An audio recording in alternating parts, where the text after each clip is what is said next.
Hello everyone, আমি প্রিয়াঙ্কা দে টাউরিরা। এখন আমি আমার ঠাকুরের একটা ছোট্ট গল্প বলতে চাই।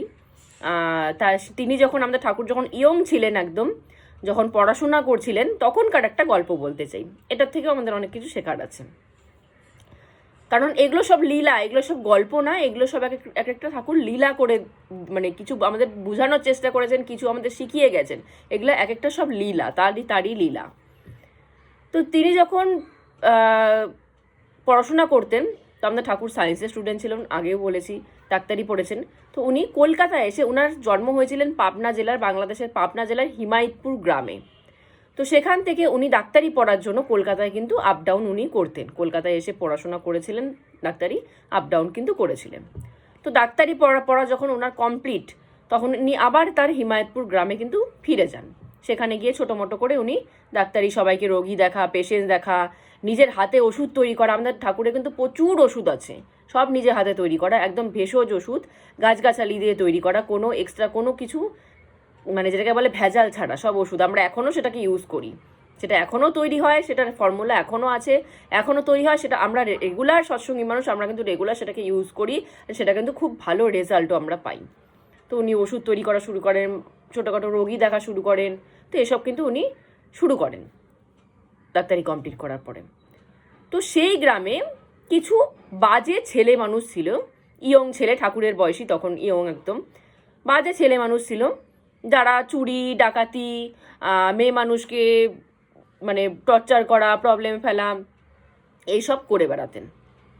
বকাটে ছেলে যেগুলো বলে, যাদের কোনো কাজকাম ছিল না, রাত হলেই মানুষের বাড়িতে চুরি করা, রাত হলেই মেয়ে মানুষের পিছনে ছোটা, তাদেরকে প্রবলেমে ফেলা। তো এগুলোই উনি এরা করে বেড়াতেন। এদের একটা টিম ছিল, মানে সবাই মিলে এরকমভাবে চুরি করতো, এরকম প্রবলেম সৃষ্টি করতো গ্রামে। তো ঠাকুর এই কথাটা জানতে পারলেন যে কয়েকটা ছেলে মিলে গ্রামে এরকম সবার পিছনে লাগছে, চুরি করছে, মেয়েদেরকে অত্যাচার করছে, টর্চার করছে, মেয়েরা ঘর থেকে বেরোতে পারছে না তাদের জন্য। ঠাকুর এই কথাটা জানতে পারলেন। জানতে পেরে কি করলেন, তিনি ওই গ্রুপটার সাথে অ্যাড হয়ে গেলেন, সব ছেলেদেরকে বন্ধু বানিয়ে নিলেন। আর ঠাকুর খুব রসিক মানুষ ছিলেন, খুব কথাবার্তা তার আমাদের নর্মাল মানুষের থেকে আলাদা ছিল। স্কুলে উনি পড়েছেন, কলেজে পড়েছেন, তো সবাই উনাকে আলাদা চোখেই দেখতো, কারণ উনি মানুষটাই অন্যরকমই ছিলেন, কারণ উনি নররূপের নারায়ণ। তো উনার কথাবার্তা, উনার ভাবভঙ্গি, সব কিছু নীতি আলাদাই ছিল সবার থেকে। তো এই জন্য আলাদা ছিল বলে সবার চোখও আলাদাভাবেই তিনি আকর্ষণ করে নিত। 10টা ছেলে দাঁড়ালে পরে ঠাকুরের কথাবার্তা, ঠাকুরের দিকেই সবার নজর চলে যেত, এরকম টাইপের ছিলেন। তো সেই দলে গিয়ে উনি ঢুকলেন। আর যেহেতু ঠাকুরের কথা এত সুন্দর, এত মানে মায়ালু কথাবার্তা, তো মানে অল্প দিনের মধ্যেই সব ছেলেরা মানে যেটাকে বলে তার বশে চলে আসলো। কিন্তু গ্রামের লোকরা অন্য ভাবছে যে এই অনুকূলচন্দ্র ডাক্তারি পড়ে আসলেন কলকাতার থেকে, বিদেশ থেকে, হিসাবে বিদেশ কলকাতা, বিদেশ থেকে ডাক্তারি পড়ে আসলেন, এসে সেই বকাটে ছেলেগুলোর সাথে জুড়ে গেলেন। এখন এরও লাইফটা বরবাদ হয়ে যাবে। এত সুন্দর ছেলে, আমরা এত সুন্দর ছেলে ভাবি, এরও লাইফটা শেষ হয়ে যাবে এদের সাথে থেকে থেকে। সবাই তাই, গ্রামের লোক তাই ভাবছে। তো দিন দিন উনি ওই সব ছেলেদের সাথে রেগুলার যাতায়াত, ওঠা বসা করতেন, ওরা কি করছে সেটা দেখতেন। তো একদিন এক ছেলে রাত্রেবেলা চুরি করতে যাবে, চুরি করতে গিয়ে রাত্রেবেলা বেরিয়েছে শীত কাটা, আগেকার দিনে তো শীত কেটে চুরি করতে হতো, শীত কাটে মানে যেটা দিয়ে কাটে সেই যন্ত্রটা নিয়ে বেরিয়েছে চুরি করতে। তো পিচ পিচ ঠাকুরও গেছে তার, সে বুঝে গেছে চুরি করতে গেছে, পিচ পিচ ঠাকুরে গিয়ে তাকে ডাকছে, কি রে তুই আমাকে ডাকলি না, একা একা চুরি করতে চলে আসলি? বলে আমি ভাবলাম তুই সায়েন্সের স্টুডেন্ট, ডাক্তারি পড়েছিস, তুই আমার সাথে কি চুরি করতে যাবি? বলছে কেন যাবো না, তুই আমার সাথী, তুইও যেটা করবি আমিও সেটা করবো, চল। আমি তো চুরি করতে জানি না, কি করে শীত কাটতে হয় আমি জানি না, তুই চল আমাকে শীত কাটা শেখাবি, কি করে তুই চুরি করিস আমি দেখবো, আমিও শিখবো, আমিও তোর সাথে চুরি করবো, চল। তো এরকম দুজনে হাঁটতে হাঁটতে কথা বলতে বলতে যাচ্ছি। মানে ঠাকুর কিভাবে মানুষের মন ঘোরায়। তো এভাবে অনেক কথা বলতে বলতে চুরির ব্যাপারে, কত কোথায় চুরি করেছিস, কত কি পেয়েছিস। আর ঠাকুর এটা বোঝাচ্ছে, তুই যে চুরি করিস তোর কি দরিদ্রতা মিটে গেছে চুরি করে? তো সে বলছে না ঠাকুর, সব জায়গায় তো প্রতিদিন চুরি করতে পারি না, কোথাও গিয়ে চুরি করতে গিয়ে দেখি সবাই জাগনা আছে, ব্যর্থ হয়ে যায়, সেদিনকে আমাকে খালি হাতেই ফিরে আসতে হয়। কোনো দিন গিয়ে আবার চুরি করতে পারি, তো সেদিন গিয়ে আবার চুরি করে নিয়ে আসি, সেইটা কয়দিন চলে যায় আমার, আবার জেকে সেই।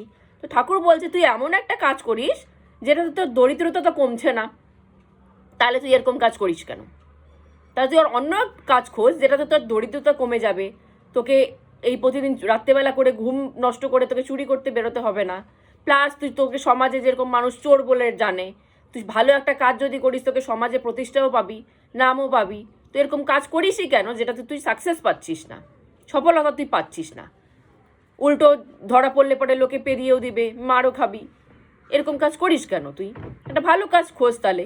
মানে ঠাকুর কীভাবে ওর মনটায় ঘোরানোর চেষ্টা করছে। সেও বলছে হ্যাঁ ঠিকই তো রে, আমি তো অন্য কাজ পাচ্ছি না, এটাই করছি, যতদিন অন্য কাজ না পাই এটাই করতে হবে, অন্য কাজ পেলে কি আর এটা করি? কে সাদে পড়ে চুরি করতে যায়, মানুষের মারের ভয়ে তাও চুরি করতে যাই, কার ইচ্ছা হয়?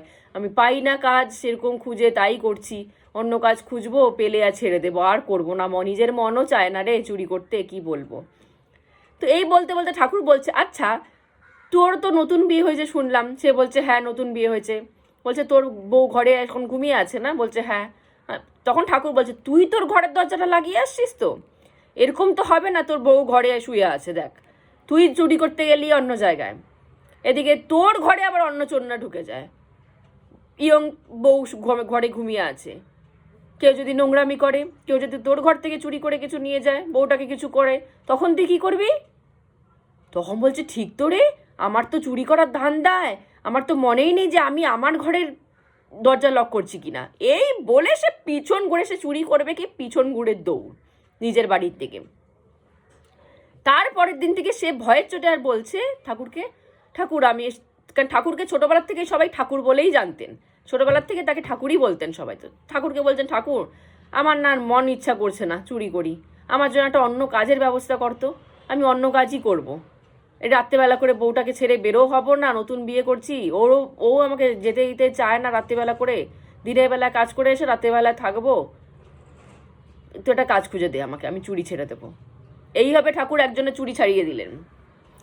আরও 3-4 লোক, 3-4 ছেলে মিলে এরা মেয়েদের পিছনে লাগে। ইয়ং মেয়ে দেখলে রাত্রেবেলা করে তাদের ঘরের বাইরে পাহারা দিবে, যখন সবাই ঘুমিয়ে পড়বে তারা ঢুকে সে মেয়েটাকে মুখ বন্ধ করে নিয়ে এসে তার সাথে নোংরামি করবে, করে চলে যাবে। এই ধান্দায় কয়েকজন ছেলে ঘোরে। তো একজন ঠাকুরকে বললেন ঠাকুর আজকে ওই মেয়ের বাড়িতে যাব, ওই মেয়ের বাড়িতে আজকে কেউ নেই, সবাই অন্য জায়গায় গেছে, অন্য গ্রামে গেছে, অন্য দেশে গেছে, আজকে আমরা ওই মেয়ে একা আছে, আমরা ওই মেয়ের বাড়িতে যাব। ঠাকুর বলছে হ্যাঁ চল আমিও যাব। তো 3-4 মিলে এরকম ওই মেয়ের বাড়িতে গেছে। জানলা দিয়ে দেখা যাচ্ছে মেয়েটা মানে রাত্রেবেলা শোবে সেই ব্যবস্থা করছে। তো সবাই মিলে 3-4 মিলে একটা গাছের ঝোপের নিচে বসে আছে, যে দেখ ঠাকুরকে বলছে দেখ তুই তো নতুন, তুই তো জানিস না কীভাবে কী করতে হয়, ওই মেয়ে যখন ঘুমিয়ে পড়বে তখন আমরা ওর ঘরে ঢুকবো, ঘরে ঢুকে ওকে মুখ বন্ধ করে নিয়ে চলে আসবো। ঠাকুর বলছে ঠিক আছে বসে থাকি। তো বসে থাকার সময় ঝোপঝাড়ের মধ্যে প্রচুর মশা। তো ঠাকুর কি করছে তাদের ধ্যানটা ভটকানোর জন্য কোনো কোনো সময় জোরে জোরে নিজের গায়ে থাপড় মারতেছে। সবাই বলতেছে কী রে এত জোরে আওয়াজ করছে? বলছে আরে এত মশা দেখ, কি করব আমি, এত মশা কামড়াচ্ছে। বলে তুই চুপ করে থাক, নাহলে আওয়াজে কিন্তু ঘুমিয়ে আসবে না। বলছে ঠিক আছে। আবার কিছুক্ষণ পর ঠাকুর ঠাস ঠাস করে নিজের গায়ে থাপড় মারছে। আর সবাই বলছে চুপ কর, না হলে কিন্তু ও উঠে যা, ও ঘুমাবেই না, আমাদের কাজই হবে না। এই করে কিছুক্ষণ থাকার পরে ঠাকুর হঠাৎ করে উঠে সেখান থেকে দৌড় মারা শুরু করছে অন্যদিকে। তো সবাই ভাবছে যে ঠাকুর হয়তো কিছু দেখছে বা কিছু বুঝতে পারছে বা কিছু হয়েছে, নাহলে ঠাকুর এইভাবে দৌড় মারলো কেন। সবাইও তার পিছন পিছন ওই মেয়েকে ছেড়ে ঠাকুরের পিছন পিছন দৌড় মারছে। দৌড়াতে দৌড়াতে দৌড়াতে দৌড়াতে ঠাকুর এক মাঠে এসে মাঠের মানে মিডিলে দাঁড়িয়ে গেলেন। সবাই পিছন থেকে বলছে কী রে ঠাকুর তুই এখানে কেন চলে আসলি, ওখানে আমরা বসেছিলাম, তুই হঠাৎ করে এখানে চলে আসলি, কি হলো তোর? তখন ঠাকুর বলছে নিজেকে খুব ছোট মনে হচ্ছিল রে, তাই উঠে চলে আসলাম। সবাই বলছে কেন ছোট মনে হলো কেন? বলে আমরা একটা মেয়ে মানুষের জন্য 3-4 মিলে বসে আছি, অন্ধকারের মধ্যে মশার কামড় খাচ্ছি, 3-4 মিলে বসে আছি একটা মেয়ের সাথে নোংরামি করার জন্য। কিরকম পুরুষ আমরা? তার থেকে তো ভালো যে আমরা একটা ভালো কাজ করি, সমাজে ভালো নাম হোক, ভালো পুরুষ মানুষ হই, তাহলে তো যে কেউ আমাদেরকে মেয়ে বিয়ে দিতে আমাদের সাথে রাজি হয়ে যাবে। তো এরকম তো রাত্রিবেলা এরকম এত কষ্ট করে পোকামাকড়ের সাথে লড়াই করে তো আর এরকম মেয়েদের সাথে নোংরামি করতে হয় না। আমরা যদি নিজেরাই ভালো হয়ে যাই তাহলে তো মেয়েরাই আমাদের কাছে আসবে, মেয়েরাই আমাদের কাছে এসে বিয়ে করতে যাবে। আমরা তো ভালো মতো বিয়ে করেও সংসার করতে পারি, এভাবে রাত গিয়ে মেয়েদের সাথে নোংরামি করার দরকার পড়ে না। নিজেকে খুব ছোট মনে হলো রে, একটা মেয়ে মানুষের জন্য আর মশার কামড় খাচ্ছি, তাই উঠে আমি এখানে চলে আসলাম। এই কথাটাতে সবার মন পাল্টে গেল, যে ঠিকই তো, ঠাকুর তো ঠিকই বলছে, আমরা তার মানে এতই নিকৃষ্ট যে আমরা রাত্রেবেলা করে এরকম মেয়ে ধরার জন্য বের হই? আমরা যদি ভালো হয়ে যাই তাহলে তো যে কোনো মেয়ের বাবা আমাদেরকে বিয়ে দিতে রাজি হয়ে যাবে, কিন্তু এখন যে অবস্থায় আছে যে যে কেউ তো আমাদেরকে বিয়ে দিবে না মেয়ের বাবা। কিন্তু আমরা যদি ভালো হয়ে যাই, ভালো ইনকাম শুরু করি, একটা ভালো নাম হয়, যে কেউ তো আমাদের সাথে মেয়ে দিতে রাজি হয়ে যাবে। ঠিকই তো বলছে ঠাকুর। তারপরের দিন থেকে সবাইও মেয়েদের সাথে নোংরামি কাজ করা ছেড়ে দিল। এই করে করে ঠাকুর সবাইকে পার্সোনালি এক একজনকে যার যার যেটা যেটা প্রবলেম সেখানে আঘাত মেরে মেরে সবাইকে ঠিক করে দিল। সবাই, প্রতিটা ছেলেকে, ওই দলটাই পুরো ভেঙে দিল। সবাইকে ঠাকুর এক একজনকে এক এক কাজে লাগিয়ে দিল। ঠাকুর বুঝে গেল যে এই কাজটাতে পারদর্শী, তাকে সেই কাজের ব্যবস্থা করে দিল। শুধু সে মানে মানে মন পাল্টালো না, কাজেরও ব্যবস্থা করে দিল ঠাকুর, যে এই কাজে পারদর্শী তুই ওটা করবি, তুই এই কাজে পারদর্শী তুই ওটা করবি।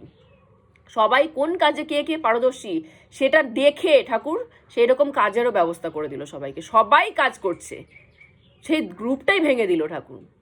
তো সবাই গ্রামের লোক বলছে যে অনুকূল এই গ্রুপে ঢুকে গ্রুপটাকেই যে ভাঙার জন্য, এদেরকে ঠিক করার জন্য যে গ্রুপে ঢুকছিল আমরা বুঝতেই পারলাম না। আমরা তো উল্টা ভাবলাম যে ও এই দলে ঢুকে ও নষ্ট হয়ে যাবে। তাই ঠাকুরকে এই জন্য আমাদের ধরতে হয়, কারণ আমাদের সবার মধ্যেই না কিছু মানে বিশেষ গুণ থাকে, কিন্তু আমরা সেটা রিয়েলাইজ করতে পারি না, আমরা সেটা বের করতেও পারি না। মা বাবাও হয়তো বুঝতে পারে না যে সন্তান সন্ততির মধ্যে এই ভালো একটা গুণ আছে, সেটা হয়তো মা বাবাও ধরতে পারে না। কারণ আজকালকার দিনে মা বাবা বিশেষ করে সবাই পড়াশোনাতেই ফোকাস। পড়াশোনা বাদেও যে এক্সট্রা কিছু গুণ থাকে মানুষের মধ্যে, সেটা কিন্তু না মানুষ নিজে টেনে বের করতে পারে, না মা বাবাও অনেক সময় বের করতে পারে না। কিন্তু দীক্ষা নিলে, ঠাকুরের সাথে কানেকশন হলে না, ঠাকুর জানে একমাত্র যে আমার মধ্যে এই গুণটা আছে। এই গুণটাকে যদি টেনে বের করা যায় তাহলে সেটাই অনেক মানে অন্যদিকে চলে যাবে জিনিসটা। তো এই জিনিসটা কিন্তু ঠাকুরের চোখে কেউ ধুলো দিতে পারে না। আমরা দেখতে পারি না, আমাদের মা বাবা ভিতরটা দেখতে পারে না, ঠাকুর তো ভিতরটা দেখছে যে এর এই গুণটা আছে। তো ঠাকুরের সাথে কানেকশন হলে কি হবে, ওই গুণটা ঠাকুর টেনে বের করে দেয়। আমার মধ্যে যে এই ক্ষমতাটা আছে, অনেক সময় আমরা সৎসঙ্গী মানুষরা এটাও দেখি যে আমাদের মধ্যে ঠাকুরের সাথে কানেকশন হওয়ার আগে পর্যন্ত আমরা জানতাম না যে আমরা এই কাজটা পারদর্শী, আমরা এই কাজটা করতে পারবো। কিন্তু ঠাকুরের সাথে কানেকশন হওয়ার পর না, সেই জিনিসটা যখন উপরে চলে আসে, নিজেরাই আমরা অবাক হয়ে যাই যে আমরা এটা পারছি, আমরা এটা করতে পারবো। যেরকম আমি আমার কথাই বলছি, একটা উদাহরণ আমাকে দিয়ে উদাহরণ দিয়ে দিচ্ছি। আমি জীবনে কোনোদিন গান করি না। আমার ফ্যামিলি হচ্ছে পুরো গানের ফ্যামিলি। আমার ঠাকুরদা গানের টিচার ছিলেন, আমার বাবা তবলা বাজাতেন, আমার মা গান মানে নিজে গান করতেন হারমোনিয়াম বাজিয়ে। আমার যত কাকাতো জ্যাঠাতো ভাই বোন আছে সবাই গান, কিছু না কিছু গান জানে। আমি কোনোদিন গান শিখিনি, আমার পছন্দই ছিল না গান শেখা। আমার মা অনেক ট্রাই করেছিল হারমোনিয়াম বসিয়ে ট্রাই করার, একদমই না, আমি শিখবই না তো শিখবই না, জেদি ছিলাম একদম। আমার ভালো লাগে না, আমি করবোই না। মানে আমার ফ্যামিলিতে শুধুমাত্র আমিই গান জানি না, বাদ বাকি মোটামুটি সবাই গান জানে। কিন্তু সেই জিনিসটাই আমাকে ঠাকুর করালো, কিন্তু ঠাকুরের মতো করালো সেই জিনিসটা। এত বছর আমি কোনোদিন গান শিখিনি, এখন এসে ঠাকুরের সাথে কানেকশন হওয়ার পরে যখন আমি সৎসঙ্গে যাওয়া শুরু করলাম, আমারও মনে হলো যে সৎসঙ্গে গিয়ে শুধু বসে থাকবো, তার থেকে তো আমিও একটা গান কন্ট্রিবিউট করতে পারি। ঠাকুরের সামনে, ঠাকুরের মন্দিরে বসে, মাইকে বসে গান করা কতজনের সৌভাগ্য হয়। আমার ভিতরে সেই ইচ্ছাটা জেগে উঠলো যে ঠাকুরের সামনে আমি গান করব, আমি ঠাকুরকে কমসে কম গান শোনাবো একটা। এই করে করে কিন্তু আমি গানের লাইনেও পা দিয়ে দিলাম। ছোটো মোটো কিন্তু গান আমি সেরকম জানি না, কিন্তু ওই যে ঠাকুর গলা দিয়ে আমার আওয়াজ বের করিয়েই দিল, সুর বের করিয়েই দিল, গান করালোই আমাকে। গান মন্দিরে বসে আমি একটা হলেও মানে মাইকে বসে কিন্তু আমি গান করে আসি। তো ওইটাই আমাদের মধ্যে কার কী ক্ষমতা আছে আমরা জানি না। ঠাকুরের সাথে কানেকশন হলে ক্ষমতাটা সে টেনে বের করে দেয়, ইচ্ছা শক্তিটা বাড়িয়ে দেয় যে এটা কর তোর হবে, ইচ্ছা শক্তিটা বাড়িয়ে দেয়। এই জন্য কানেকশন হওয়াটা খুবই দরকার। তো আজকের মতো এখানেই স্টপ করছি। জয় গুরু।